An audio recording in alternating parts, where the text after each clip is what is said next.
Friends, क्या आप जानते हैं कि वेरिकोसिल के अमंग द 10 पेशेंट्स कम से कम 4 पेशेंट्स ऐसे होते हैं जिनको फर्टिलिटी से रिलेटेड प्रॉब्लम होती है और ये अवॉइड करते जाते हैं और जब आते हैं तो बहुत सीरियस पोजीशंस में आते हैं क्योंकि ये सोचते हैं कि ये बीमारी तो अपने आप ठीक हो जाएगी। कुछ लोग इनको बोलते हैं एक्सरसाइज करो ये ठीक हो जाएगी, कुछ लोग बोलते हैं सप्लीमेंट्स लो ये ठीक हो जाएगी, कुछ लोग बोलते हैं कोल्ड थेरेपी करो ये मीन्स अपने आप चली जाएगी।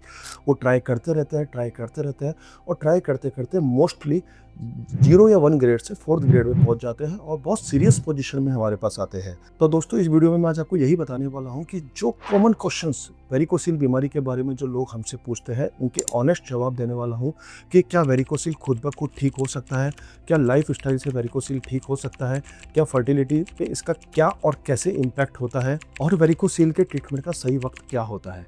तो दोस्तों, इस वीडियो से आपको अंत तक जुड़े रहना है क्योंकि बिलीव मी पूरे क्वेश्चनों के आपको 5 इंपॉर्टेंट क्वेश्चन के जवाब आपको इस पूरे सेशन में मिलने वाले हैं और वो आपके लिए आपको कई फ़ोन करने की ज़रूरत नहीं है, किसी तरह की कोई रिक्वायरमेंट नहीं है। दोस्तों, मैं हूं डॉक्टर दीपक अग्रवाल, मैं जयपुर से हूं, मैं एक इंटरवेंशन रेडियोलॉजिस्ट हूं। मैं basically varicocele, uterine fibroid, thyroid nodule और वेरिकोज वेन और मिसलिनियस बहुत सारी नी पेन्स एक्सेट्रा की का model non invasive minimally invasive treatment करता हूं और जहां तक ज़रूरत हो कोशिश करता हूं कि बिना किसी सर्जरी के भी उनका काम हो जाए।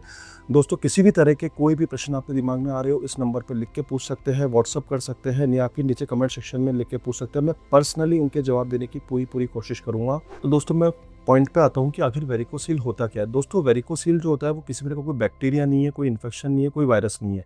दोस्तों, जब जो टेस्टिज को ब्लड लेके जाने वाली जो नस होती है उसके वॉल्व खराब हो गए, ब्लड रुकना चालू हो गया, नीचे रुकना चालू हो गया, तो टेस्टिज को जो ठंडा टेम्परेचर चाहिए होता है तो ब्लड की वजह से वो टेस्टिज का टेम्परेचर हीट हो जाता है। टेस्टिज हीट होने की वजह से स्पर्म्स के सेल डैमेज हो जाते हैं, स्पर्म बनना बंद हो जाता है, उसकी क्वालिटी, उसकी मोटिलिटी, मॉर्फोलॉजी बिगड़ जाती है, टेस्टिज का साइज लेट स्टेज में छोटा हो जाता है। तो ये बेसिक इसका कंसेप्ट है कि इसमें ऐसा होता है। दोस्तों, ये प्रोसेस कोई एक दिन या एक वीक या एक महीने का नहीं होता। इस प्रोसेस को होने में कुछ महीने, कुछ साल तक लग सकते हैं।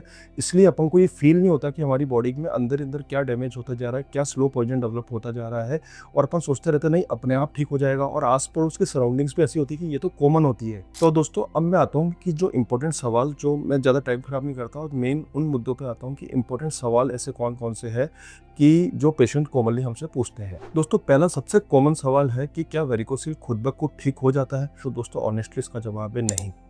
दोस्तों, वेरिकोसिल एक स्ट्रक्चरल डैमेज है, यानी कि वेन के वॉल्व डैमेज हुए हैं, ब्लड नीचे रुक रहा है। ऐसी कोई भी पद्धति नहीं है कि जिससे ये अपने आप ठीक हो जाए। ऐसी कोई दवाई एलोपैथिक, आयुर्वेदिक या होम्योपैथिक में नहीं है जिससे ये अपने आप ठीक हो जाए। दोस्तों, जैसे घर के टंकी का पाइप अगर ख़राब हो जाता है सपोज, या उसका वॉल्व ख़राब हो जाता है, आप क्या करते हैं? क्या आप उसको किसी दवाई से ठीक करते हैं? कोशिश करते होंगे ऐसा कर लो वैसा कर लो, अल्टीमेटली आपको उसके वॉल्व को टाइट करना पड़ता है या उसको मैनेज करना पड़ता है।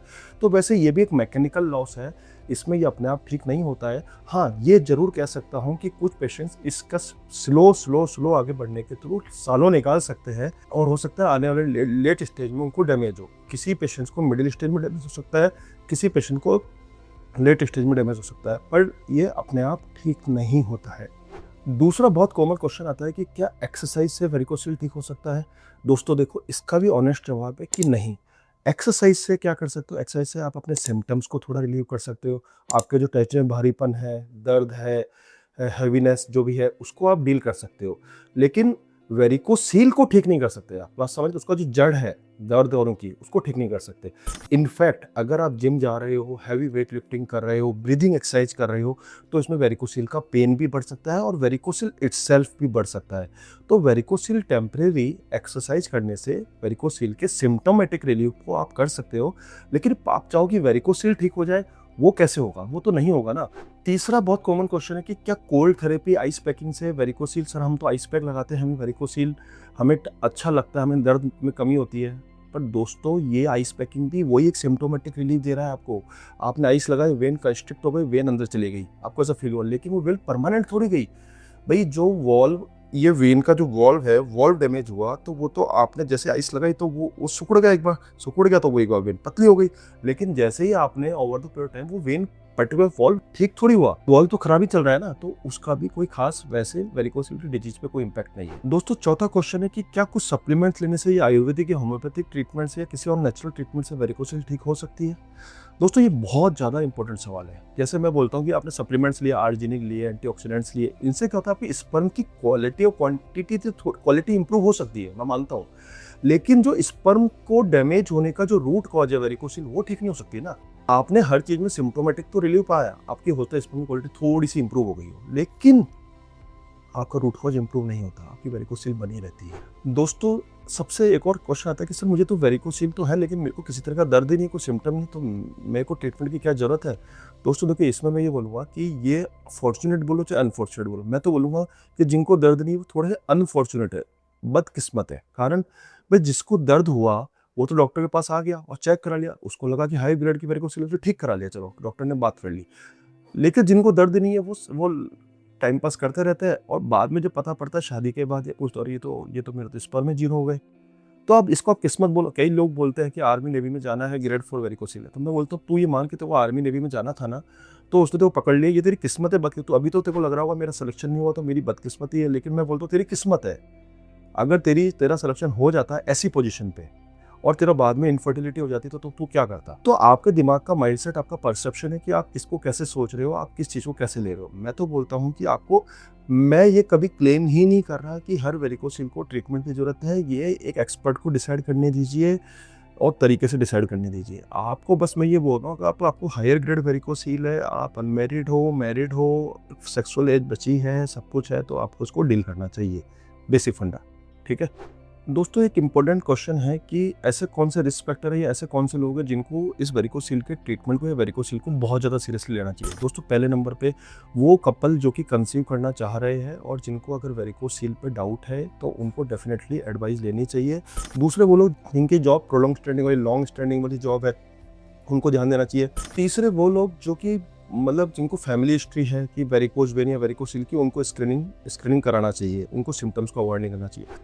दोस्तों ऐसी क्या तरीके हैं जो कि आप घर पे अपना सकते हैं वेरिकोसिल को लेके अगर डाउटफुल है तो दोस्तों पहला तरीका है कि सपोर्टिव अंडरवियर या लंगोट या वी शेप अंडरवियर। तो दोस्तों तो वी शेप अंडरवियर पहनिए, सपोर्टिव अंडरवियर पहनिए, जिससे कि टेस्टिस हैंग नहीं हो, टेस्टिस उस पर रहे, प्रॉपर कॉटन हो, प्रॉपर फैब्रिक हो, प्रॉपर जिमिंग करो। जिमिंग में जो एक्सरसाइज मतलब जो सांस रोक के जो अपन वेट लिफ्टिंग करते हैं दैट इज नुकसानदायक। आप करो तो आप एक्सेल के साथ वेट लिफ्टिंग करो, या फिर आप अंडर गाइडेंस में करो कि मुझे वेरिकोसिल का डाउट है या मुझे वेरिकोसिल ऐसी है तो मुझे नहीं हो, लंगोट पहन के करो, सपोर्टर पहन के करो, इस तरीके से करिए।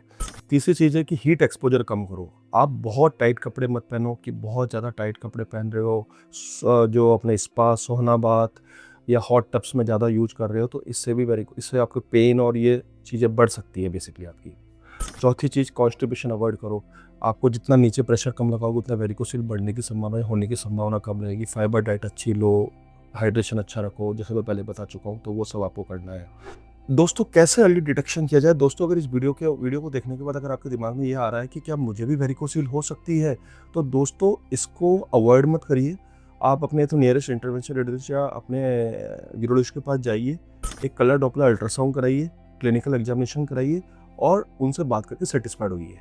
इसको अपन को अवॉइड नहीं करना। मैं हमेशा ये बोल रहा हूँ, ट्रीटमेंट तो बहुत बात की बात है, पहले आपको ये है कि खुद के दिमाग, सेल्फ ट्रीटमेंट मत करिए, सेल्फ असेसमेंट मत करते रहिए हमेशा कि नहीं मतलब मैंने देख लिया, ठीक है, मैं घर पे मम्मी को बताऊंगा, पापा को बताऊंगा, भाई को बताऊंगा, तो ये बोला, ऐसे नहीं करना है। दोस्तों अगर आप ये समझना चाहते हैं कि एम्बुलेशन कैसे होता है, उसका प्रॉपर मेथड क्या है, क्या हम एम्बुलेशन के लिए पेशेंट्स है या सर्जरी वर्सेस एम्बुलेशन में क्या डिफरेंस है, तो इन सब पे वीडियो बनाए जा चुके हैं।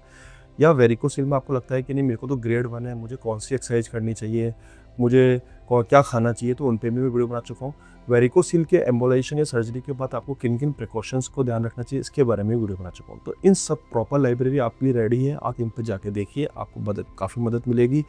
वीडियो को स्प्रेड करिए, शेयर करिए, चैनल पर लिंक करिए। धन्यवाद, जय हिंद।